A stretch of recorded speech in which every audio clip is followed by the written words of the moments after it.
Before the ticking of hands on a clock, before the numbers glowed on glowing screens and alarms buzzed in hurried bedrooms, there was a time when time itself was slow, unspoken, and free of all pressure.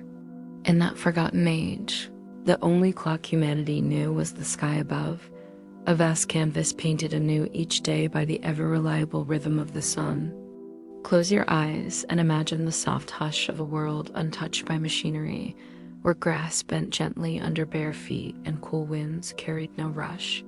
Somewhere, thousands of years ago, a small tribe stirred from sleep not by schedules or bells, but by the golden blush of dawn rising over the horizon.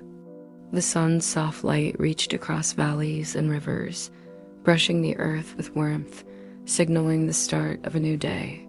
There were no words like Monday or 8 a.m. Time was not chopped into rectangles on calendars, nor tracked by ticking seconds. Instead, it moved like mist, slipping between trees and shadows, wrapping itself around human lives in gentle waves. People rose when the light touched their faces, ate when their stomachs guided them, rested when the heat grew too strong, and settled by firelight when the sky turned a sleepy shade of purple. Time was not something to master. It was something to follow, like the course of a quiet stream. In the slow-drifting world, shadows became guides. Imagine a tall stick placed in the ground, maybe a walking staff or a standing stone. As the sun crossed the sky, that shadow moved in silent choreography. In the morning, it stretched westward like a long arm. By noon, it shrank beneath its master.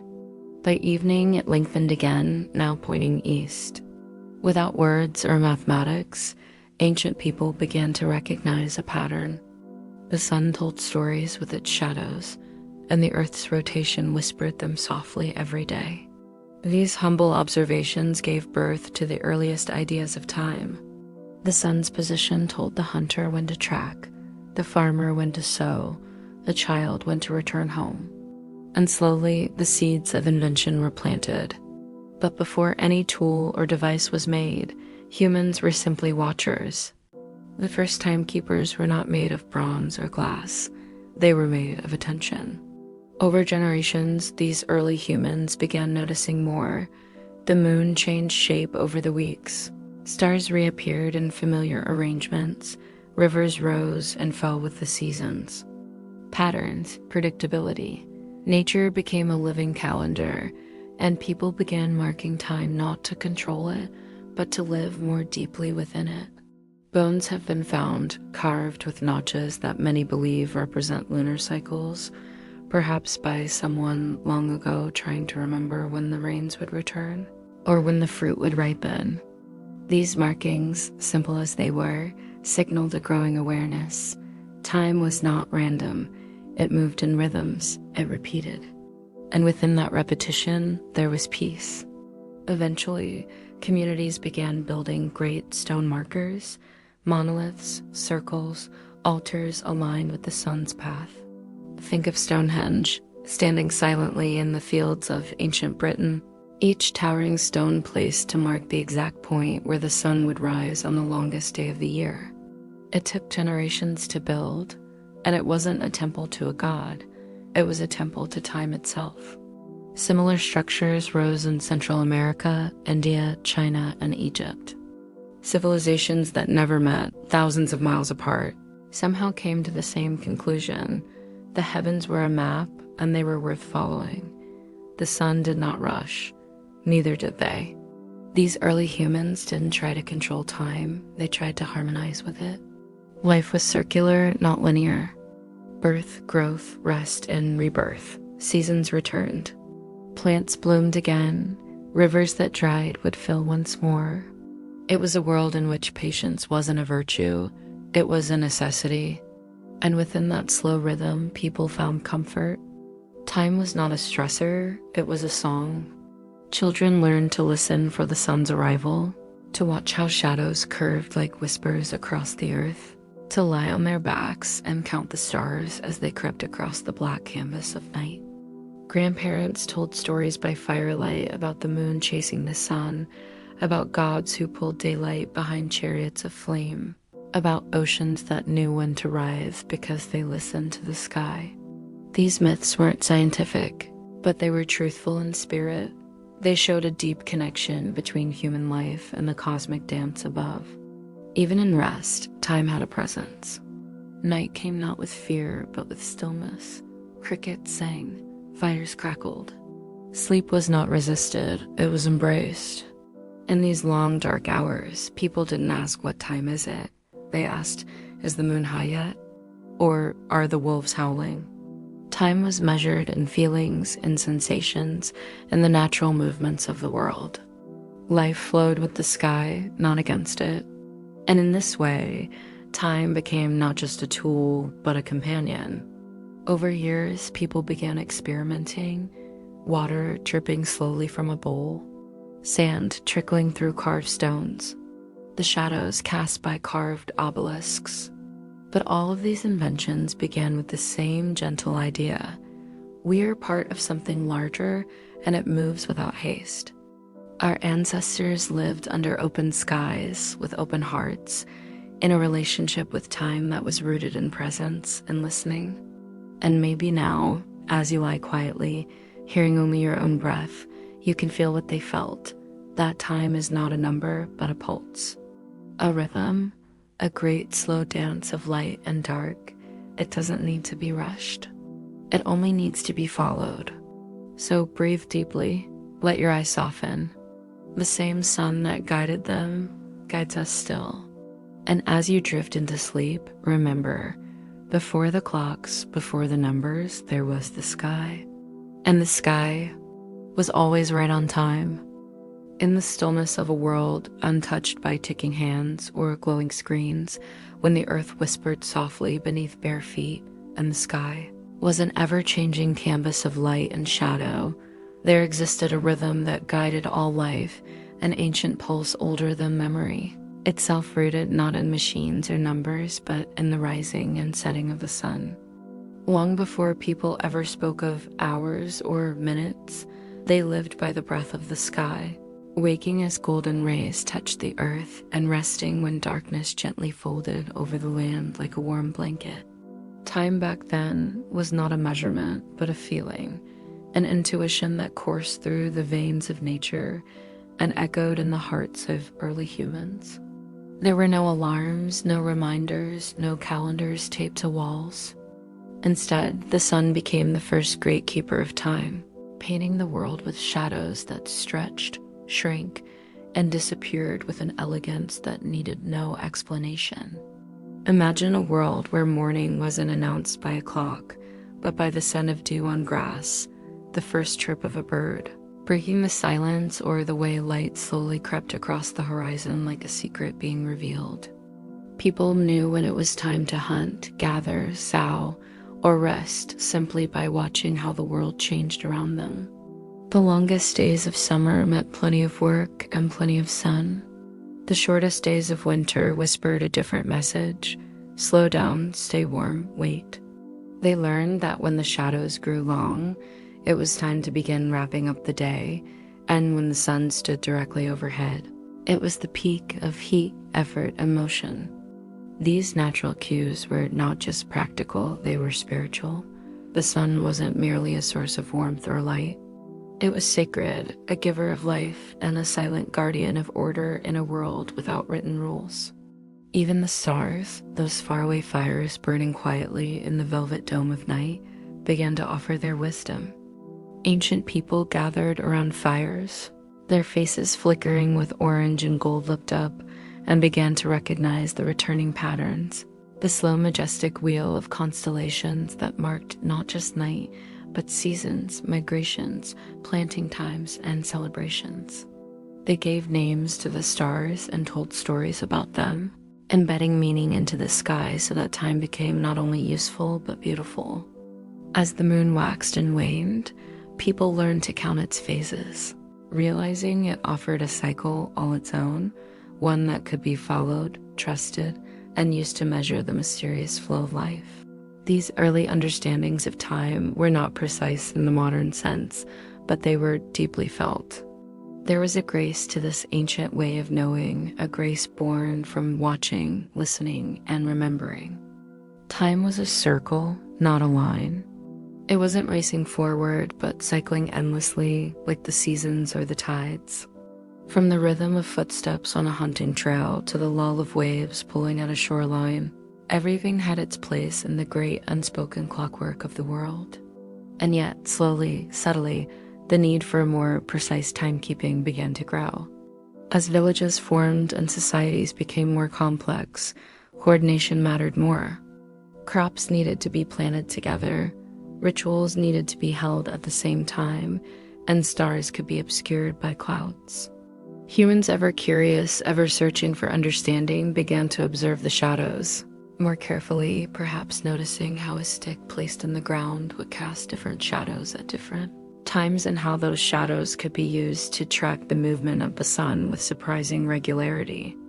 The earliest sundials were born from this wonder, not as cold instruments, but as reflections of nature's logic, simple tools rooted in observation, used to interpret the great dialogue between sun and earth. These devices gave structure without severing the connection to the natural world. People still lived by the sun, but now they had symbols to describe its journey. Marks etched in stone or drawn in sand that told them when to begin a ceremony, when to call a meeting, when to prepare for harvest. Timekeeping, once an instinct, became a craft. And yet, despite these early tools, the core relationship between people and time remained beautifully poetic. A farmer would still glance at the angle of sunlight hitting a tree to guess the hour. A mother would know bedtime not by a bell, but by the cooling air and the changing songs of birds. The passage of time was still measured in moments that touched the senses, the smell of morning fires, the warmth of midday sun, the hush that fell before night. Even in early temples, built with astonishing alignment to solstices and equinoxes, the aim was not just to track time, but to honor it, to participate in the unfolding of something greater. Time was not controlled, it was worshipped. Great stone circles, pyramids, and monuments rose not only to gods, but to the great celestial clockwork that moved silently above. In every corner of the ancient world, from deserts to jungles to icy tundras, humans looked up and saw not just stars, but the turning of time. There was awe in this understanding, a reverence born from knowing that time was not man-made, but divine, and that to live in harmony with it was to live well. The invention of timekeeping began not with a desire for productivity or deadlines, but with a simple, profound need to belong to nature, to each other, to the story unfolding in the skies. When the sun was our clock, life moved slower but felt fuller. People were not late or early, they simply were. Time wasn't a tyrant, it was a companion. Every sunrise was a beginning, every sunset a soft goodbye. There was space for silence, for watching, for feeling the moment without needing to capture or measure it. And though the world would one day fill with gears, pendulums, and blinking lights, something of that ancient peace still lingers in the quiet hours of dawn, in the golden slant of afternoon light, in the hush of twilight, when shadows stretch and stars begin to whisper again. Even today, beneath all our schedules and alarms, there remains a longing to return to that older rhythm, to the time when time itself was not kept, but lived. In this early world, time was the shape of life itself. It was sunrise on a child's face, the call of birds returning from distant lands, the dance of leaves in a warm breeze. It was the hush before a storm, the laughter around a fire, the knowing glance between generations who understood, without needing to speak, when it was time to begin and when it was time to rest. The need for time was never just about marking moments. It was about belonging, about understanding one's place in a vast and beautiful story written in light, shadow, and stars. In a world where the heavens guided harvests and the stars whispered secrets of the seasons, the ancient Egyptians and Babylonians began to grasp time, not just as a feeling, but as a force that could be measured, marked, and shared. As civilizations grew more organized, building temples, managing crops, holding ceremonies, they could no longer rely solely on instinct or the sun's slow dance across the sky. They needed tools.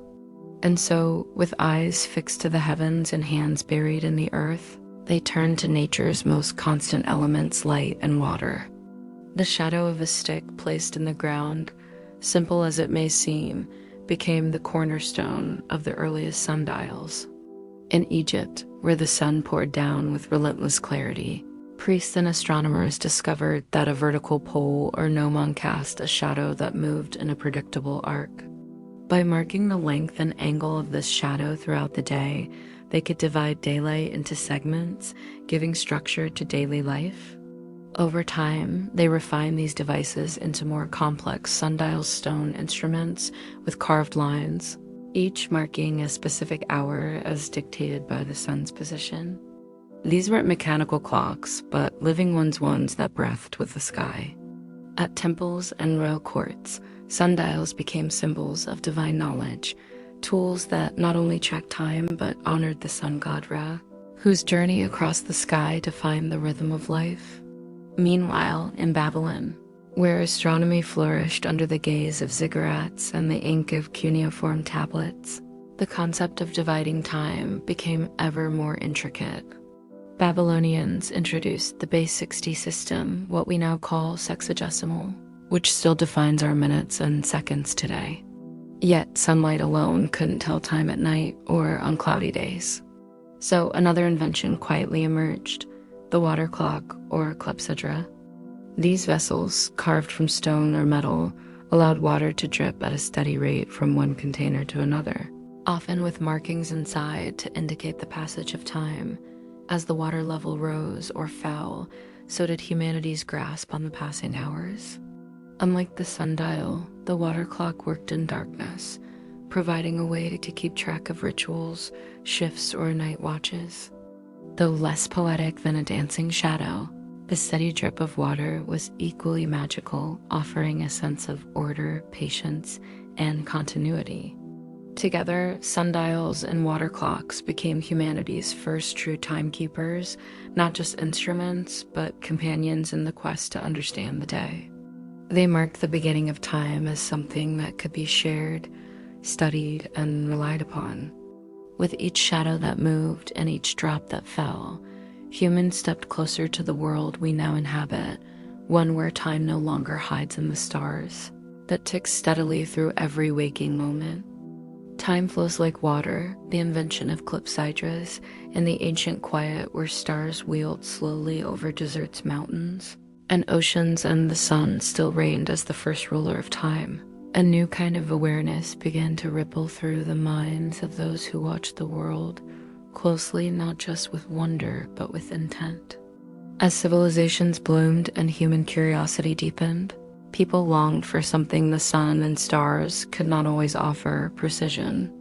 While sundials elegantly marked daylight through shifting shadows, they faltered under cloudy skies at night or indoors. The thirst for constant timekeeping led humanity to the gentle rhythm of water fluid, patient, and eternal. Thus was born the clepsydra, the water clock, a quiet invention that would flow through the history of science and timekeeping like a hidden current. The name, clepsydra, derived from Greek, means water thief, an echo of how time itself slips away unnoticed, drop by drop. But long before the Greeks named it, the water clock had already trickled into the lives of people in Persia, China, and earlier still, Mesopotamia and Egypt. These early water clocks were humble yet profound bowls or vessels with tiny holes through which water would steadily drip or rise, marking the passage of time not with ticking, but with silence and patience. In Persia, engineers and astronomers refined the art of the clepsydra during the reign of the great empires, especially under the Sassanids. Persian scholars used these water clocks to regulate sacred rituals, monitor astronomical observations, and even synchronize the prayers and daily routines of court life. These clocks were not merely practical, they were elegant and often symbolic, combining craftsmanship with science. Some Persian clepsydras used floats and gears to improve accuracy, hinting at a mechanical understanding that would echo centuries later in more complex clockwork designs. In cities like Isfahan and Shiraz, water clocks became an intersection of mathematics, art, and astronomy, evidence that the flowing of water could be measured, predicted, and trusted. And while these clocks quietly counted the hours in the palaces and observatories of Persia across the vast Asian continent, another civilization was exploring the same questions in parallel, guided by different tools but the same fascination with the mystery of passing time. In ancient China, clepsydras took on both philosophical and scientific importance. The earliest Chinese water clocks date back to at least the Han Dynasty, where they were used for everything from imperial court scheduling to astrological predictions. But it was during the Tang and Song dynasties that Chinese timekeeping reached astonishing sophistication. Inventors and engineers such as Yi Xing, a Buddhist monk, mathematician, and astronomer, crafted intricate water-powered devices that didn't really mark time, they displayed it. In 725 AG, Yi Xing's team constructed a water-driven, astronomical clock that used a carefully calibrated dripping system connected to a rotating armillary sphere. This device combined the clepsydra with gears, escapements, and celestial modeling, allowing observers not only to tell time, but to witness the motion of stars and planets as part of a larger cosmic rhythm. Later, during the Song dynasty, Suzong designed one of the most remarkable clock towers in history, a 30-foot-high mechanical marvel that combined clepsydras with escapement, mechanisms, gears, and rotating celestial globes, all powered by a regulated flow of water. This tower was more than a timekeeper. It was a symbol of the harmony between heaven, earth, and mankind. It showed how water, though soft and yielding, could control wheels of bronze and arms of wood, directing the sky's motion in miniature. Meanwhile, in the sun-drenched lands of ancient Greece, philosophers and engineers were also enchanted by water's quiet authority. Greek clepsydras, often used in courts to limit speeches and measure debate times, were simple at first, bowls that filled or emptied to mark minutes. But over time, Greek thinkers brought geometry, mechanics, and clever design into the equation. Engineers like Ctesibius of Alexandria in the 3rd century BCE took the clepsydra from a passive dripper to an active mechanism. He introduced inflow and outflow water clocks with adjustable valves, floats, and dials that could maintain a consistent flow rate. Despite the changes in water pressure, his clepsydras even used gears and bell systems to chime the hours, marking one of the first instances of mechanical time indication in human history.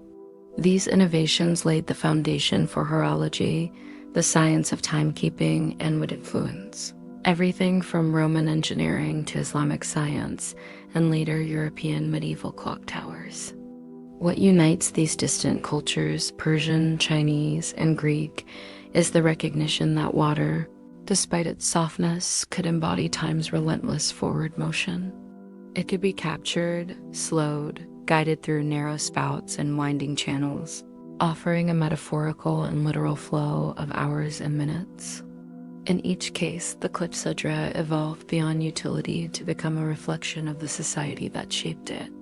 Persian water clocks embodied harmony and ritual, designed to align human action with divine cycles. Chinese water clocks became a fusion of cosmology and engineering, mirroring the Confucian and Taoist ideals of balance and the interconnectedness of all things.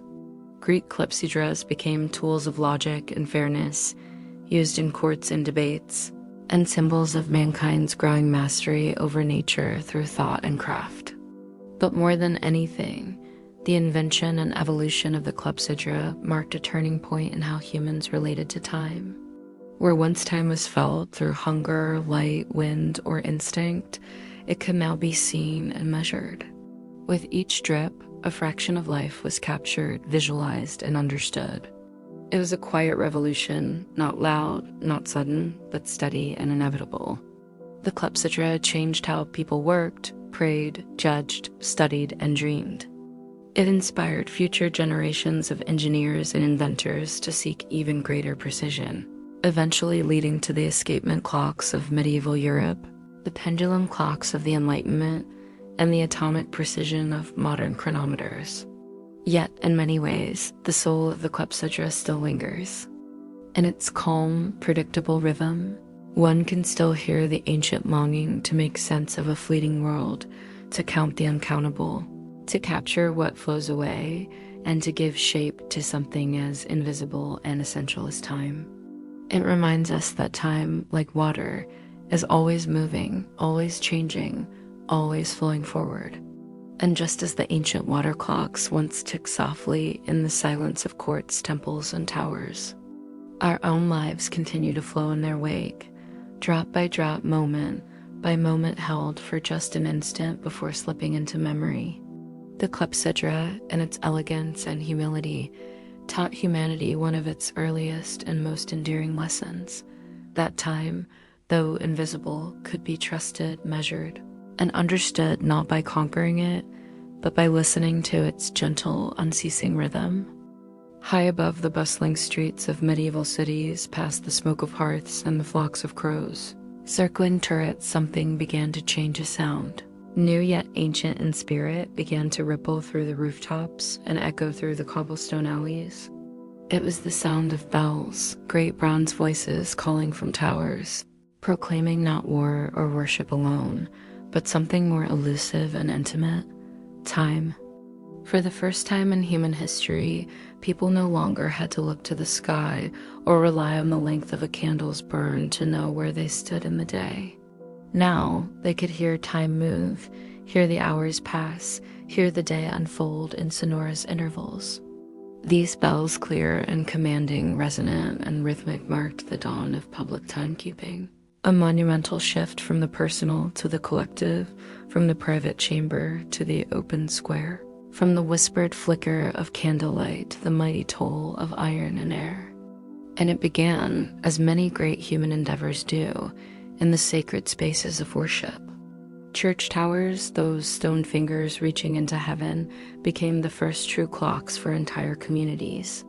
In the earliest medieval periods, monks already used bells to signal the liturgy of the hours: matins, prime, vespers, compline. But as urban life began to stir in the 11th and 12th centuries, and cities grew dense with tradesmen, scholars, pilgrims, and merchants, the role of bells expanded from spiritual guidance to civic structure. The Benedictine monks, meticulous in their observance of prayer schedules, began to rely on mechanical innovations, simple weight-driven mechanisms that could sound a bell at set times. These early devices were crude but revolutionary, setting into motion a transformation that would soon ring across Christendom. In cities like Milan, Paris, and later London, the church tower bell became the heartbeat of the city. Its toll divided the day into parts that could be counted, named, planned around. The bell was impartial and consistent, tolling for rich and poor alike, its voice uniting people in a shared rhythm, announcing moments they could trust. As clockmaking evolved, mechanical systems grew more complex. By the 13th century, monumental tower clocks began to appear, early examples still without hands or dials, their primary function to strike bells at regular intervals. These clocks were feats of ingenuity, escapements, gears, weights, and iron arms working in harmony to regulate time and trigger the bell's deep tones. And while the internal machinery remained hidden within the walls of towers, the sound it produced became part of daily life, shaping how people moved, worked, prayed, and rested. The hours were no longer abstract. They were heard, shared, even felt. To live in a town with a bell tower was to live by sound. The ringing of the hour could signal the opening of city gates, the beginning of a market, the closing of shops, the time for mass, or the start of curfew. In times of war or fire, the same bells could be used to alert citizens to danger. Bells told stories, and they did so with clarity and weight. For many, the bell was the only clock they had.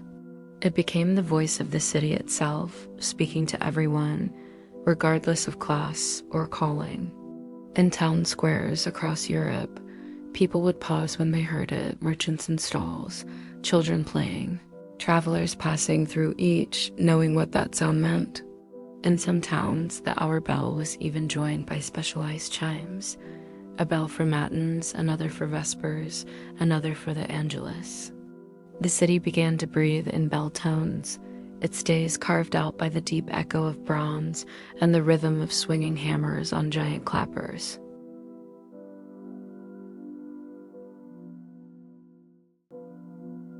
By the 14th century, bell towers became architectural marvels, towering symbols of civic pride and mechanical mastery. In places like Bruges, Ghent, and Florence, town halls and churches competed to build the tallest, most resonant, and most ornate clock towers. These structures were not merely functional, they were monuments to order, to coordination, to human understanding of time's passage.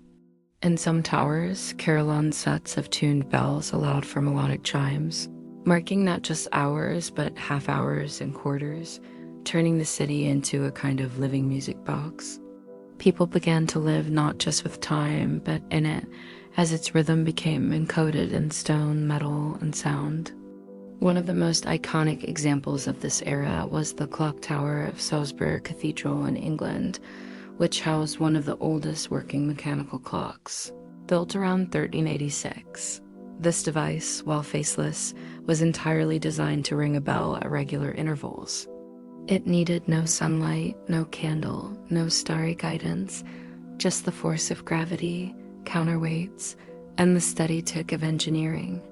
And then came Prague, where in 1410, the great astronomical clock was installed, an ornate marvel with figurines, celestial movements, and hourly shows.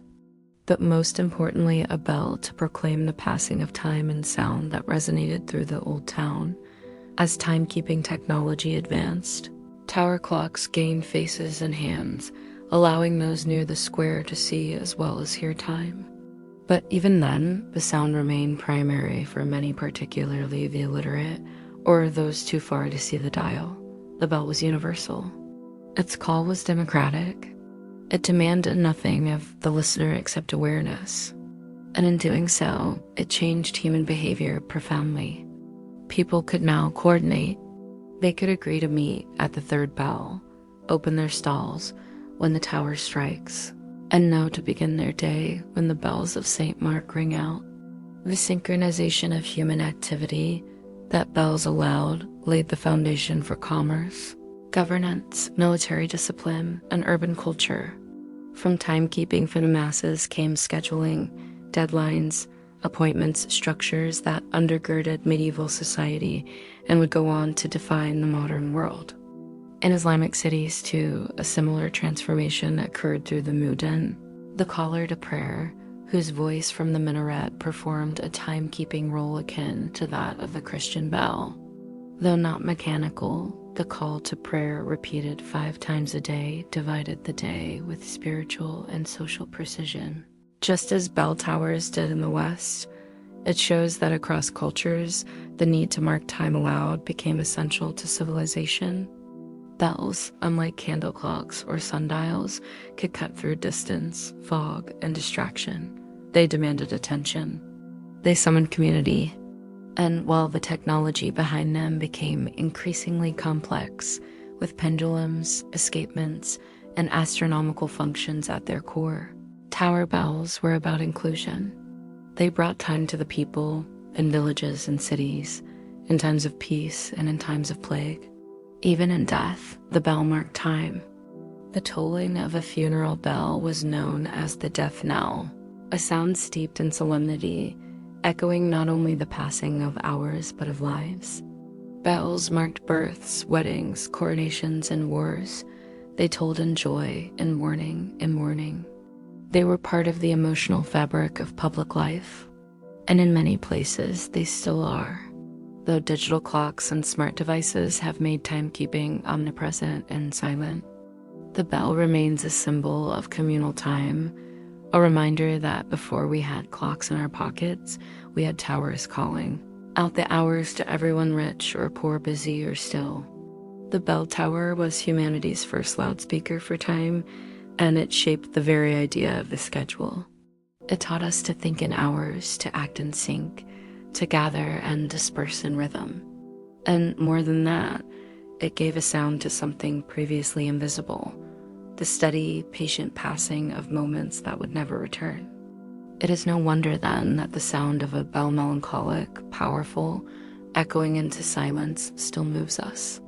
It is a sound rich with memory, with order, with solemnity and grace. The tower bell, once the voice of time itself, may now compete with traffic and ringtones.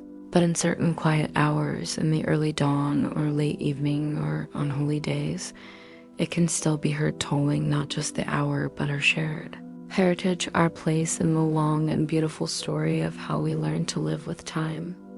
Gears of change, the rise of mechanical clocks and the hushed and smoky workshops of medieval Europe, where the sun of molten metal mingled with old wood and wax. A quiet revolution was beginning, one forged not with armies or empires, but with gears, weights, and the relentless curiosity of human hands. This was the age when time, once told by sun and shadow, flame and water, began to tick with rhythm, precision, and predictability. The rise of mechanical clocks marked a profound transformation in how people perceived the world around them. No longer would time slip silently through fingers like sand or wax. It would now be harnessed, regulated, and displayed in public spaces, tolling with authority from towers and silently counting away in monasteries and studies. And at the heart of this transformation was a new kind of machine, one that converted potential energy into the steady, measured motion of gears, escapements, and regulated descent. These were the early mechanical clocks, marvels of ingenuity, beauty, and purpose. Their appearance marked the beginning of modern timekeeping and fundamentally changed the rhythm of human life. The origin of these mechanical clocks can be traced back to the 13th century, particularly in Italy and England, where the need for more reliable, precise, and audible timekeeping in churches and cities began to outgrow the abilities of sundials, water clocks, and candles. Monastic communities, governed by strict rules of hourly prayer and labor, required a dependable system to call the faithful to their daily devotions. The solution came in the form of weight-driven mechanisms that, unlike sundials, could operate without sunlight and, unlike clepsydras, could maintain consistent speed without temperature or humidity issues. Early mechanical clocks were massive and mostly designed to strike bells at regular intervals. They had no dials or faces, just internal workings hidden in towers or lofts, built to turn gears and lift hammers that would ring out across town squares. The most crucial innovation was the escapement mechanism, likely the virgin foliate, which allowed energy from a falling weight to be released in controlled, incremental steps. This ticking motion made it possible to mark equal intervals of time, a revolutionary concept. It was no longer the natural world that defined time's flow, but a system of gears turning with deliberate precision, tick by tick, moment by moment. As engineers and blacksmiths refined these mechanisms, clock towers began to appear across Europe, bold symbols of civic pride and technological achievement. Milan, Rouen, Salisbury, and many other towns erected their own timekeeping marvels, placing them high in church towers or public halls where they would ring bells at every hour, gathering townsfolk to work, pray, rest, or gather. These clocks were built large and strong, often with visible moving parts, turning drums and wheels crafted by hand, regulated by heavy weights suspended by ropes and pulleys. As time went on, these great machines were further enhanced. The foliate, a horizontal bar that controlled the speed of the escapement, was gradually replaced with pendulum mechanisms in the 17th century. But even in the earlier centuries, engineers experimented with counterweights, friction, and gear ratios to improve accuracy. The process of timekeeping became a science of precision, a discipline where mathematics, metallurgy, and physics combined. Some of the greatest minds of the medieval world, including Roger Bacon and Richard of Wallingford, began writing treatises on horology. Wallingford, a 14th century monk and mathematician, designed one of the most advanced astronomical clocks of his time, installed at St. Albans Abbey. His design incorporated not only a mechanism for hours and minutes, but also celestial motion, eclipse prediction, and even tidal changes. Meanwhile, Giovanni da Dondi, an Italian scholar, created a remarkable asturium around 1364, a complex timekeeping device that displayed planetary positions along with the passage of hours. Though such machines were often one of a kind and incredibly expensive, they proved what was possible when human intellect was applied to the mystery of time. The mechanical clock no longer served only religious life. It began organizing the secular world as well.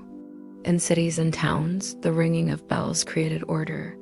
Merchants opened stalls, councils began meetings, schools summoned students, and laws were enforced by timed curfews. For the first time in history, people from different walks of life, nobles, farmers, tailors, bakers, could all synchronize their actions to the same invisible rhythm. Society began to move in collective steps, coordinated not by the position of the sun, but by machines humming in wooden and stone towers. With time now organized, a shift occurred in human consciousness. Time became a commodity, something that could be managed, lost, wasted, or saved. This shift had enormous implications for trade, labor, education, and science. People began to plan in hours, not just days or seasons.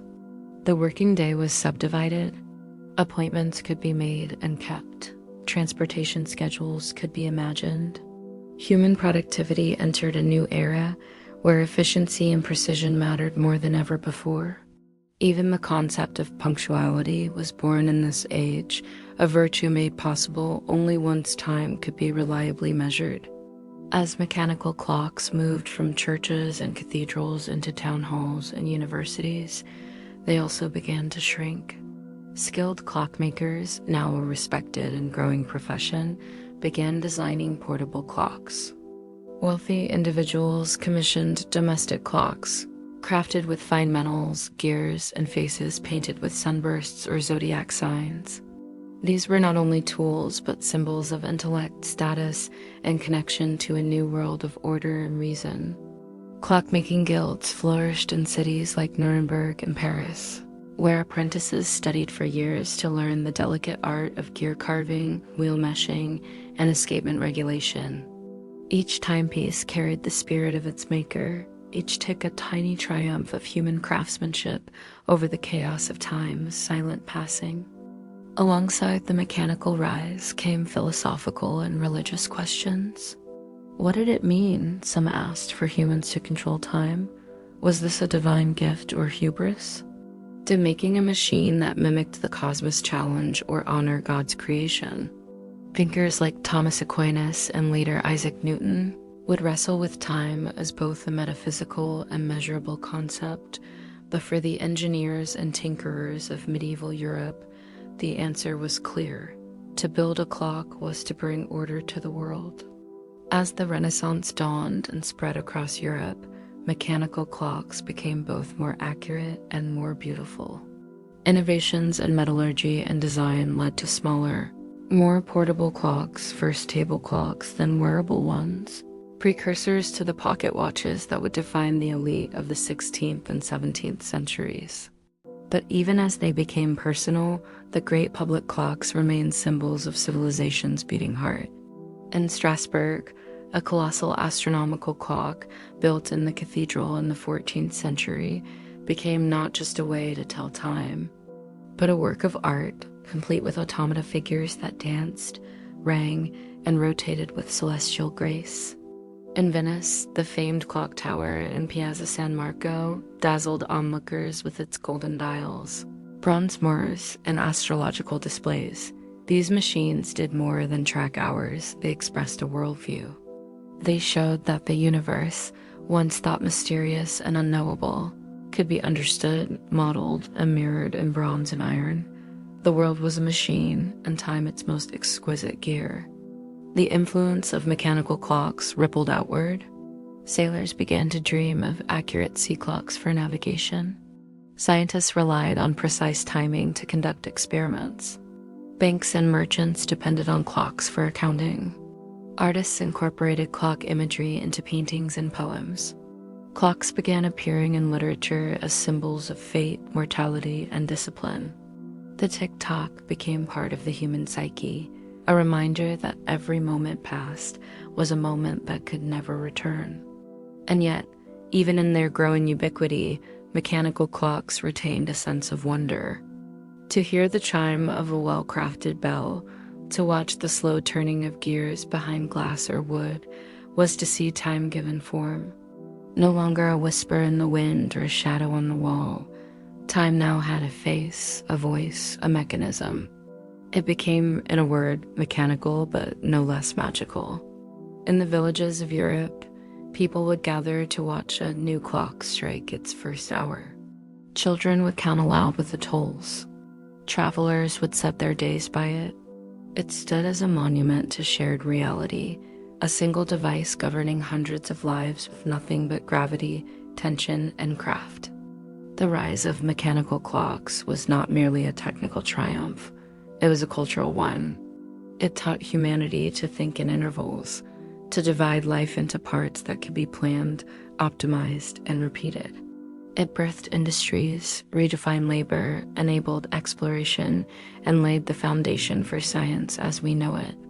And through all this, it retained a certain grace.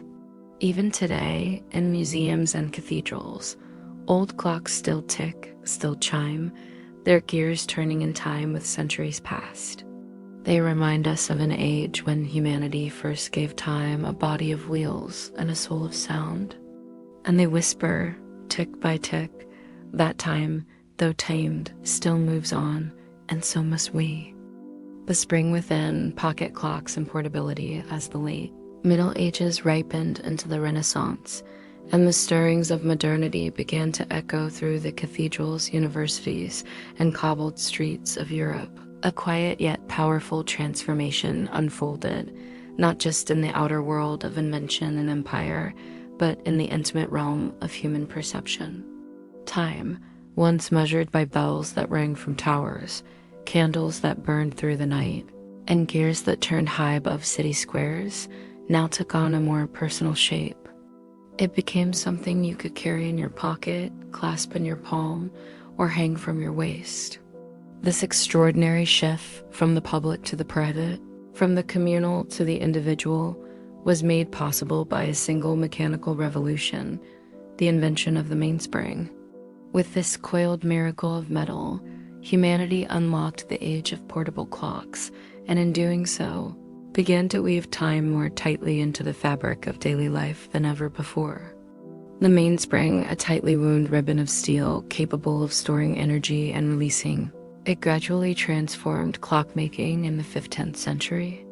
Unlike the massive weight-driven clocks of cathedral towers and manor halls, mainspring-driven clocks needed no hanging counterweights. This meant that timekeeping could finally become mobile. A timepiece could be enclosed in a small case, carried from place to place, and even worn on the body. It was the beginning of a new era, one in which time no longer belonged to the town or the church alone. It belonged to you. The first portable clocks, sometimes called clock watches or Nuremberg eggs after their round, egg-like shapes were born in the workshops of southern Germany, particularly in Nuremberg and Augsburg, where skilled artisans and horologists blended science with art. These early timepieces were remarkable feats of craftsmanship. Encased in brass or silver, often engraved with intricate patterns or symbols, they were status symbols as much as they were functional devices. They lacked minute hands and often ran inaccurately, sometimes losing hours over a single day. But they represented a dream long held by mankind, the ability to hold time itself in one's hand. That dream quickly took root across the continent. Royals, nobles, scholars, and merchants sought out these precious devices, not just for their practicality, but for their symbolism. To own a portable timepiece in the 16th century was to display not only wealth and taste, but intellect, discipline, and alignment with the spirit of the Renaissance. These clocks became objects of admiration and contemplation, etched with Latin mottos like Tempus Fugit or Memento Mori, reminding their owners of the fleeting nature of life even as they tried to measure it. As engineering improved, so did the precision and durability of these devices. The development of the fusee, a cone-shaped pulley that helped regulate the unwinding of the mainspring, greatly enhanced accuracy and consistency.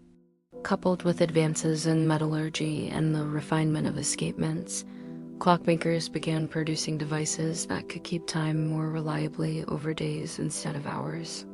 By the 17th century, the distinction between clocks and watches began to blur. Flat, oval-shaped pocket watches became fashionable in England and France, worn by gentlemen and ladies alike, not just as accessories, but as personal instruments of time. Leather pouches, chains, and ornate clasps allowed them to be worn discreetly or prominently, and the sound of a ticking watch became a companion on long journeys, lonely walks, or thoughtful evenings. Time had moved from the sky, the tower, and the church into the folds of a coat. With this new portability came a subtle but profound change in human behavior. No longer did people need to wait for the bell to toll or look to the sun's angle to know the hour. Now they could check it at will, pulling their watch from a pocket to schedule meetings, pace their steps, monitor the progress of a lecture, a duel, or a courtship. The very idea of keeping time evolved. It became something internalized, something measured not only externally, but felt an awareness that each tick was a fragment of life itself, slipping past. In bustling cities like London, Paris, and Geneva, watchmakers became artists in their own right. They carved, polished, gilded, and painted, sometimes incorporating miniature paintings beneath crystal lids or crafting cases that sang when opened. Musical watches, astronomical watches, even watches with tiny automaton figures emerged, delighting owners and inspiring awe. These weren't just tools, they were wonders, expressions of curiosity and reverence for time's mystery. The personalization of time accelerated alongside the birth of modern capitalism and expanding global trade. As merchants sailed across oceans, soldiers marched through continents, and scholars debated across Europe's great academies, the need for dependable portable timepieces grew. A reliable watch could mean the difference between a successful transaction and a missed opportunity. In the age of exploration, it could determine the position of a ship at sea, a matter of life or death. Though solving the longitude problem would later require even greater accuracy than early watches could offer, their presence marked a step forward in humankind's attempt to master both space and time. The democratization of portable time also began to unfold, slowly and unevenly. While early watches remained the domain of the wealthy, innovations in manufacturing, particularly in Geneva and later in England, helped reduce costs and increase accessibility. Skilled workers in growing cities began to own their own timepieces, tools of both utility and pride. Pocket watches became gifts, heirlooms, and symbols of personal progress. A father might pass his watch to his son, a soldier might wear one into battle, a writer might check it between lines. Time had entered not only the pocket, but the heart. With time growing more personal, people began to organize their lives in finer increments. Schedules became more exact. Appointments could be timed to the quarter hour, journeys measured in precise intervals. The world, once governed by nature's broad strokes, began to pulse with the minute and the second. Writers and philosophers took note. Time became not just a measurement, but a theme, something to be pondered, feared, treasured. Shakespeare wrote of the whirligig of time, while John Donne mused that hours, days, months, and years pass over us like a torrent. The ticking of a personal watch became a metaphor for life's passage, its fragility, its preciousness. And as society leaned further into precision, the demands on clockmakers grew. By the 18th century, innovations like the balance spring, which added a restorative force to the balance wheel, brought dramatic improvements in accuracy. This tiny coil, no larger than a fingernail, brought timekeeping closer than ever to perfection. Pocket watches became reliable companions, capable of keeping time to within a minute or two per day. Cases grew thinner, movements more elegant, and dials more readable. Watchmaking was no longer just craftsmanship, it was science. In England, the watchmaking town of Clerkenwell flourished, as did Geneva in Switzerland. Names like Breguet, Harrison, and Tompion became legends. The art of horology matured into a tradition of excellence, where each gear, screw, and hand was a note in a symphony of time. Still, despite all the progress, watches remained human. They ticked with heart-like rhythm, they aged, wore down, needed winding and care. They were mortal, like us. And perhaps it was this mortality that made them so beloved. To own a pocket watch was to acknowledge the passage of time and to cherish it. It was a daily ritual to wind it, to check it, to listen to its pulse. In a world growing faster, more crowded, and more complex, the watch was an anchor, small, precise, and personal. Even as public clocks towered over squares and train stations, the watch was the one we reached for when we needed to know now. It was time made private, time we could touch. The pocket watch would go on to dominate the world of timekeeping for nearly 4 centuries. It would survive revolutions, cross continents, fly in balloons, and trains and airships.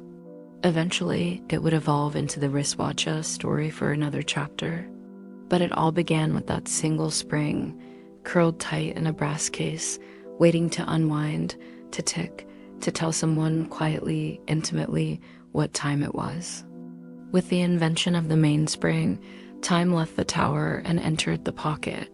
And with that, time was no longer simply heard or seen, it was held. Tick, tick, the pendulum revolution, in the stillness of a dim Italian study, lit only by a flickering oil lamp and the quiet gleam of moonlight upon stone walls, an old man watched the swinging of a chandelier. It moved gently, rhythmically, side to side with an invisible grace, not hurrying, not stalling, just swinging, as though time itself had found a new voice.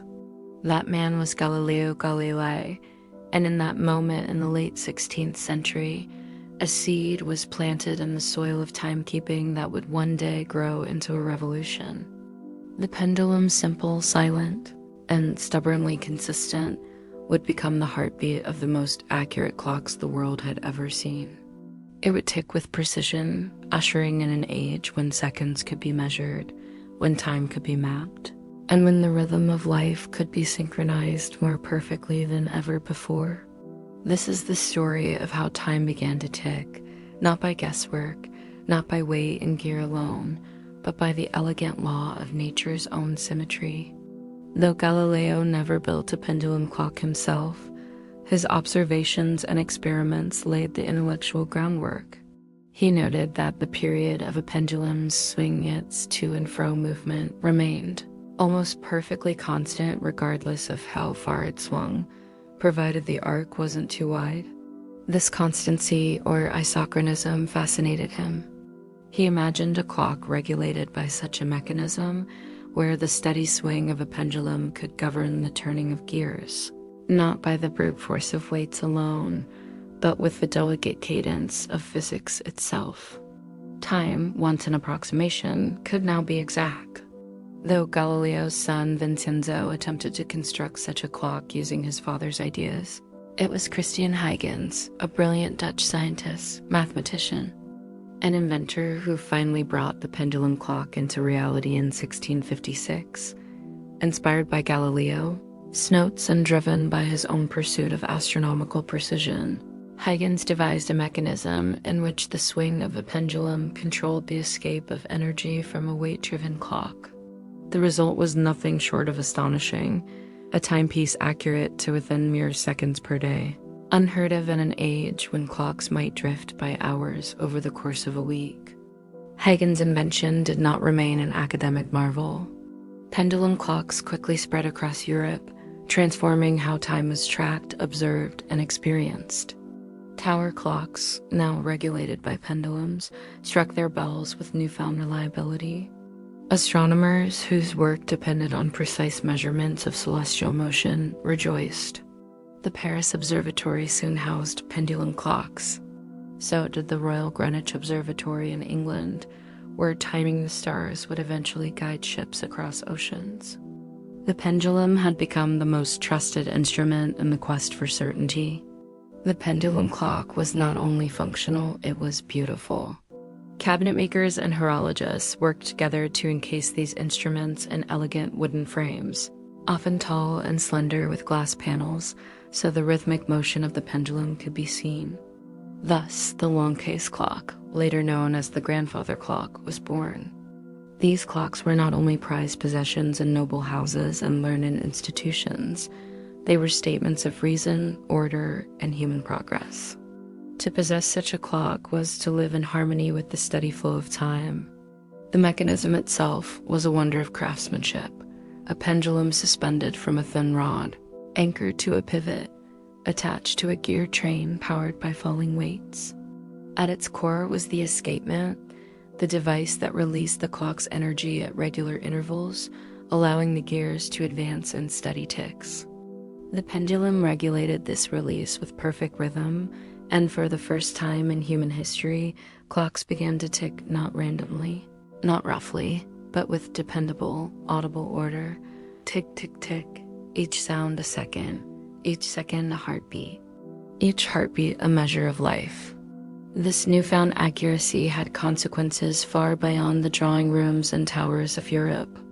It transformed scientific experimentation, enabling researchers to record data over exact periods. It refined celestial navigation, making possible more precise longitudinal calculations, and it reshaped daily life. Workdays, court hearings, classes, and religious observances could now begin and end with greater punctuality. The world began to organize itself around a ticking rhythm rather than the sun's vague arc or the tower bell's general call. Pendulum clocks became the central nervous system of cities. Churches, universities, banks, and town halls installed them. In Paris, Geneva, Amsterdam, and London, the metronome of progress began to play.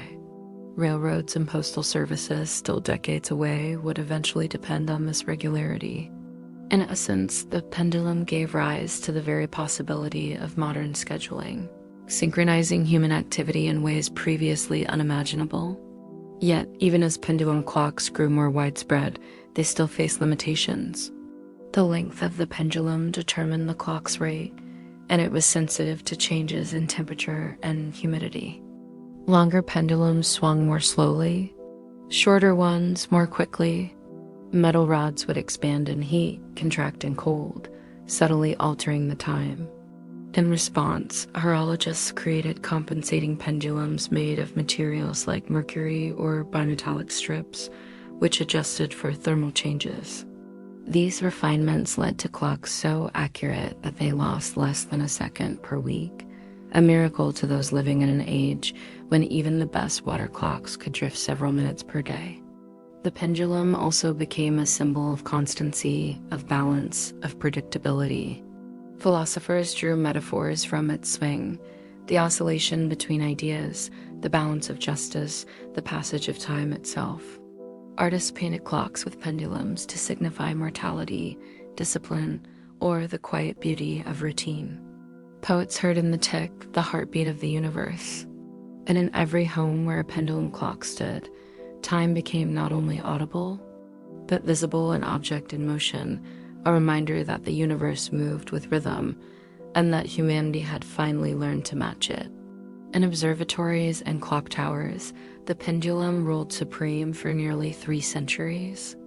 It guided discoveries in astronomy, physics, and navigation.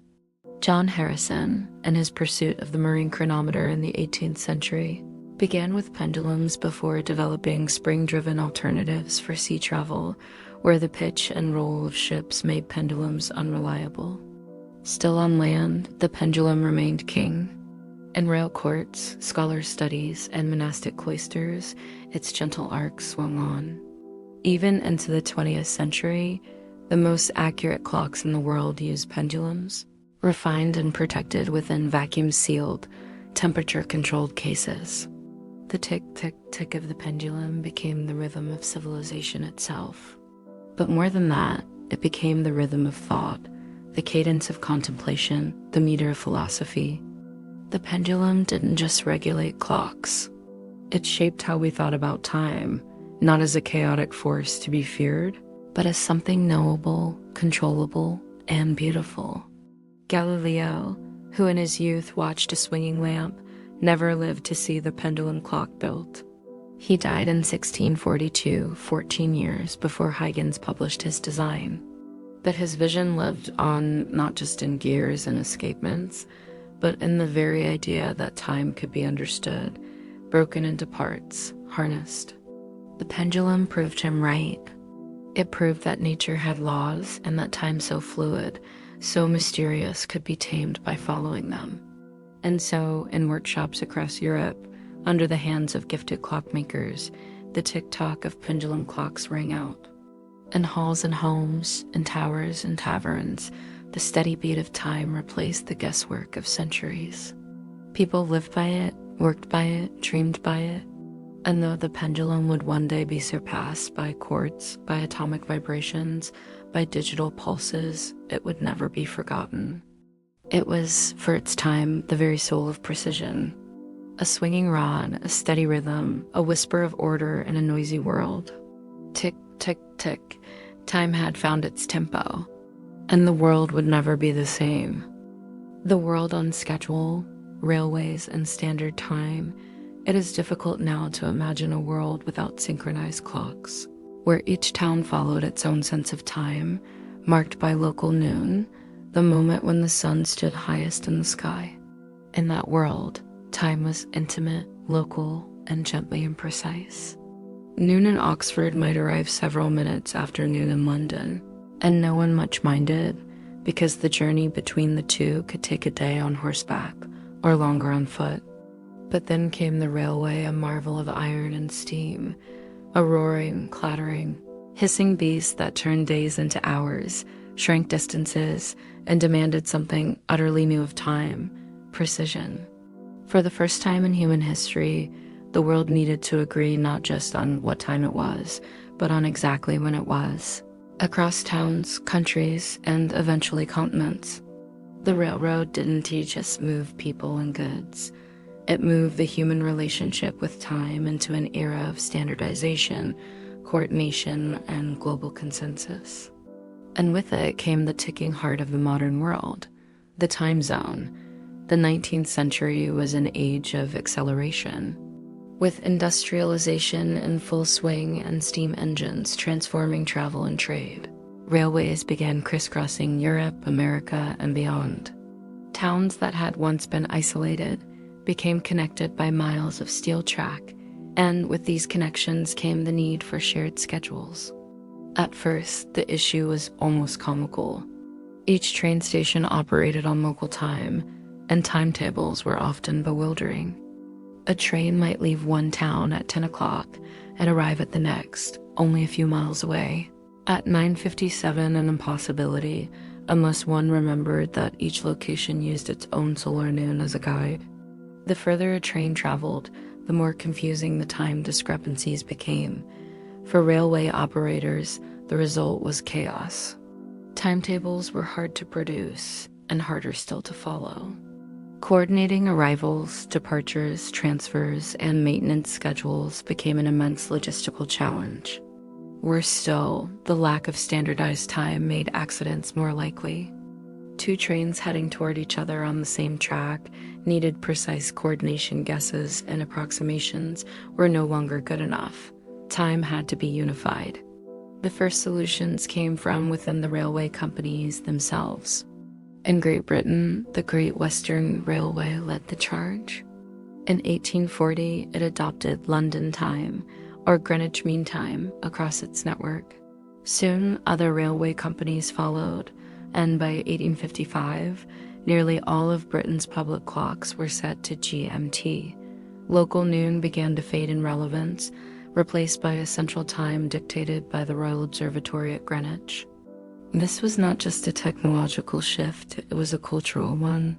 The bell towers and sundials still stood, but they were now coordinated with a clock hundreds of miles away. In effect, the railways had compelled a nation to agree on time. Across the Atlantic, the same drama unfolded.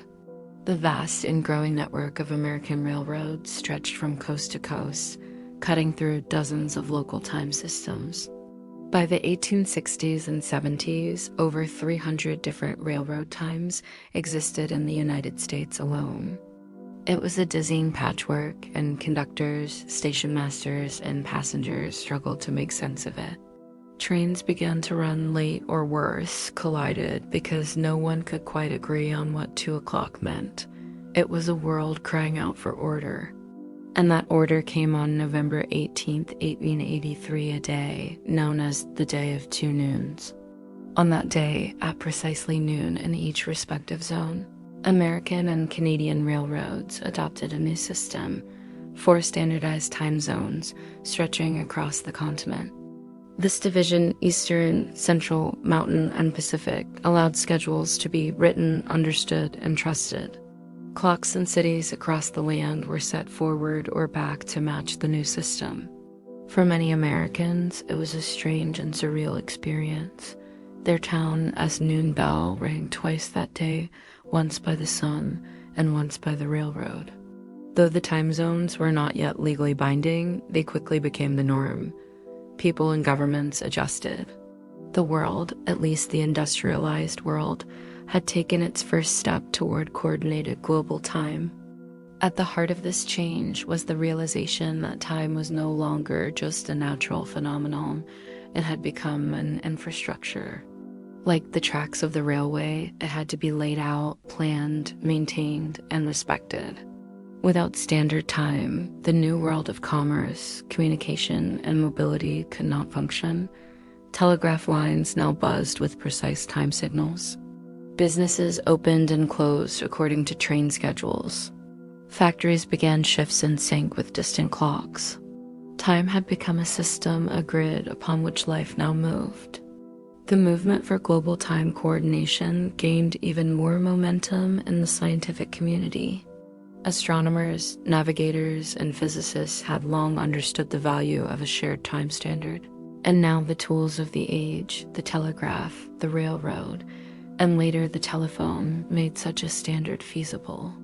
The defining moment came in 1884 at the International Meridian Conference in Washington. D.C. delegates from 26 nations gathered to decide on a prime meridian, a global 0 point for timekeeping and longitude. After much debate, Greenwich, England, was chosen. From that line, the Earth would be divided into 24 time zones, each representing 1 hour of the day. Time was no longer local, it was global. The sun still rose and set as it always had, but now humanity had wrapped the Earth in an invisible lattice of synchronized hours. The power of this agreement was immense. From Tokyo to Toronto, from Cairo to Cape Town, the world could now schedule meetings, coordinate fleets, launch scientific observations, and run railroads with a shared understanding of time. It brought the world closer, made communication clearer, and laid the groundwork for everything from air travel to satellite navigation.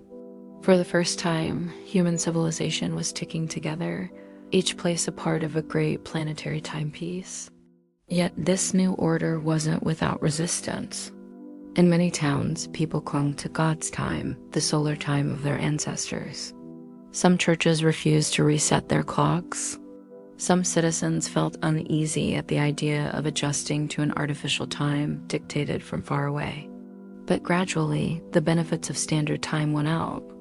The train ran on time, the mail arrived promptly, the factory gates opened with precision. Time became a shared language. And with that language came a new way of life. The concept of the schedule, so basic to us now, was born. People began to live by clocks, not just calendars. They caught the 8:15 train, attended a 2:30 meeting, promised to return by 6 o'clock. The day became a series of blocks, each filled with expectation. Even leisure was scheduled: dinner at 7 o'clock, theater at 9 o'clock. Life marched to the tick of the second hand. Time discipline became a virtue, tardiness a fault. Industrialists praised punctuality as a mark of character. Schools rang bells to instill it in children. The railway had not only moved people faster, it had trained them to move on time. This change wasn't just mechanical, it was deeply psychological.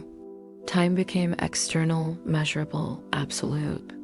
Where once people lived by natural rhythms, sunrise, hunger, the changing seasons, they now lived by the clock. Even sleep and dreams were boxed into hours. The rhythm of the body began to yield to the rhythm of the schedule. The human relationship with time, ancient and intuitive, became sharp and numerical. And though this brought undeniable progress, it also brought a new kind of pressure, the tyranny of the ticking clock. Still, the benefits were vast. Time zones enabled international diplomacy, global commerce, and eventually air travel. As new technologies emerged, telegraphs, radios, transatlantic cables, they all depended on precise shared timing. A telegram from Berlin to Buenos Aires could now carry not just the message, but a timestamp that meant the same thing in both cities. The world was drawing closer, not only in space, but in time. The train had made it necessary, but the rest of civilization embraced it.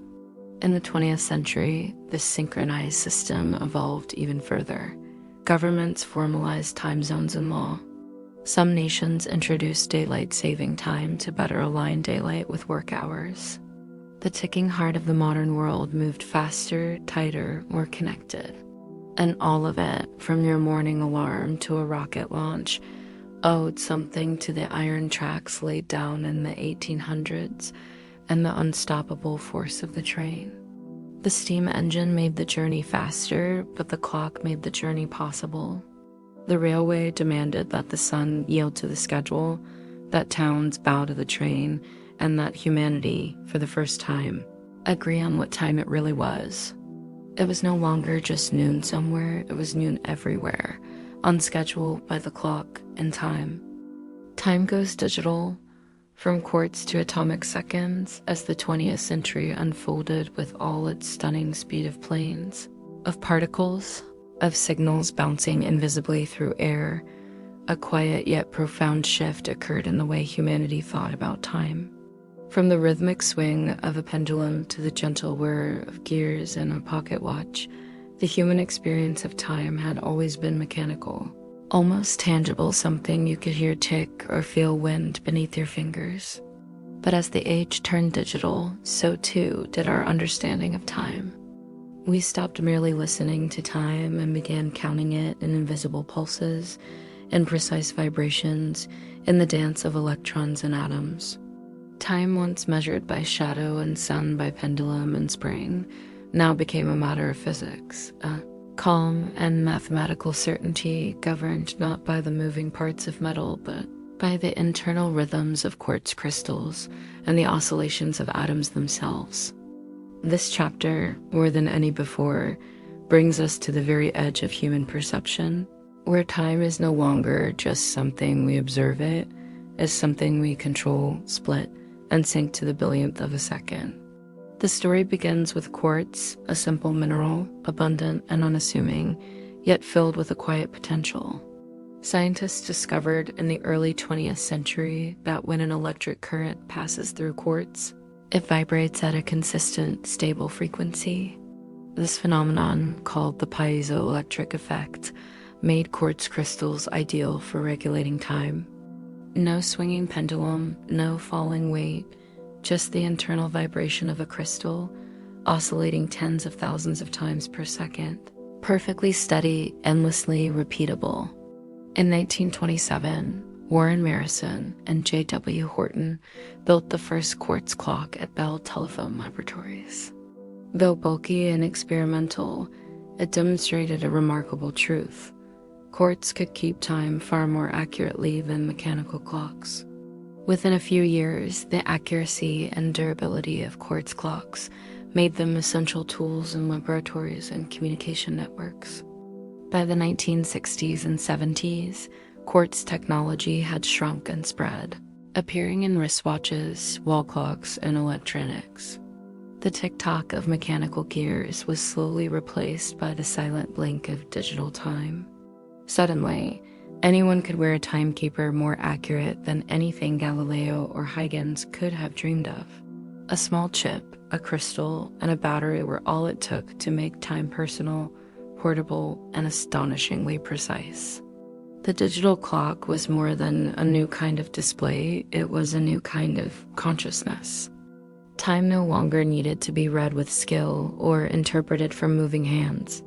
It stared back at us with clarity, 6 hours, 32 minutes, and 48 seconds, not around 6:30, but precisely 6 hours, 32 minutes, and 48 seconds. We began living not just by the hour, but by the second. Elevators promised arrivals in 24 seconds. Microwaves counted down in real time. Computer processors ticked billions of times per second. In our pockets and on our wrists, time had become a steady stream of numbers, pulsing forward like a heartbeat we no longer heard, but always followed. But quartz, for all its stability, was still an echo of nature's rhythms. Humanity hungered for something even more precise. And so scientists turned their gaze inward to the building blocks of matter itself, atoms. Every element, every isotope, vibrates at its own unique frequency. If you could listen closely enough to an atom, it would sing a song as steady as the sunrise. One element, cesium-133, became the star of this pursuit. In 1949, the United States developed the first atomic clock using ammonia molecules. Then, in 1955, Larry Essen and Jack Perry at the UK's National Physical Laboratory created the first practical cesium atomic clock. It was a milestone that redefined not just how we measured time, but what time was. In 1967, the International System of Units officially defined the second not by the rotation of the Earth or the swing of a pendulum, but by atomic vibration. 1 second equals 919263177 cycles of radiation, corresponding to the transition between two energy levels of a cesium-133 atom. From that moment on, timekeeping was no longer based on celestial events. It was anchored in the deepest precision of the physical world. Atomic clocks became the backbone of global synchronization. They sat in observatories, on satellites, and research centers, silently regulating everything from internet data transfer to international banking to GPS. Without atomic clocks, your smartphone couldn't locate you, your flight couldn't navigate across the sky, and global markets couldn't function across time zones. These clocks are so accurate that they might gain or lose only 1 second every 100 million years, and yet they do not tick. They do not chime. They hum silently in shielded rooms, surrounded by lasers and magnetic fields, counting time by watching atoms change state, a quiet revolution in the basement of reality. As we stepped into the 21st century, our experience of time became even more abstract, yet more embedded in everything we do. Most of us no longer carry watches. We carry phones that update time automatically from atomic sources. Our computers sync invisibly to global time servers. Spacecraft traveling billions of miles communicate in precise time-stamped pulses. Our entire civilization, from cloud storage to financial markets, is choreographed by signals sent from a constellation of atomic clocks aboard GPS satellites. We live in an age when everything is timed to the millisecond, and yet we are more removed than ever from the mechanisms that make it so. We no longer wind, no longer listen, no longer wait for a bell to chime. Time surrounds us like air, silent, perfect, invisible. It is in the turn of the digital second, in the pause between internet packets, in the rhythm of traffic lights, factory robots, and the blinking cursor on a screen. And yet, even in this age of atomic perfection, we still feel time as humans always have, fleeting, strange, full of longing. No clock, however precise, can change how a moment feels. An hour with a loved one may vanish in a heartbeat. A minute of grief may feel like an eternity. We measure time in microseconds, but we live it in memories, in emotion, in the steady pulse of life's deeper rhythms. Still, our tools matter. The journey from the sundial to the cesium clock tells a story of our desire to understand, to control, to find order in the passage of days. The quartz watch on a wrist, the atomic pulse that orbits above us, all are expressions of a human truth, that time shapes us, and we in turn shape how time is kept. In recent years, new experiments have taken us even further. Optical lattice clocks, using strontium atoms and lasers, now promise accuracy even greater than cesium, so refined that they can measure the difference in time between your head and your feet due to gravitational effects. The closer you are to Earth's mass, the slower time passes. This is no longer theory. It is measured reality. Time, it turns out, flows differently depending on where you are, and yet atomic clocks catch even that. We now live in an age where we don't just track time, we sculpt it, analyze it, question its flow. In laboratories, researchers explore the very fabric of time. Is it linear? Is it fundamental?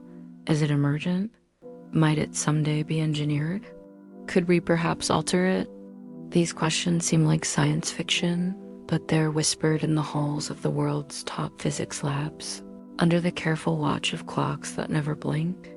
From burning candles in the Middle Ages to atoms singing in vacuum chambers, the evolution of timekeeping has always told more than just the hour. It has told the story of who we are. In each chapter, we've reached for something deeper, more accurate, more synchronized. And though we now live in a world governed by digital seconds and atomic pulses, that ancient yearning remains, to understand time, to tame it, to live within its flow more meaningfully. Time goes digital, yes, but it also goes inward. It goes cosmic. It goes human. As we look to the future, perhaps the most profound part of this journey is not the accuracy of our clocks, but what we choose to do with the moments they measure. For in the quiet between the ticks, whether mechanical or atomic, is the place where life unfolds, not in nanoseconds, but in smiles, silence, and the simple, timeless beauty of now.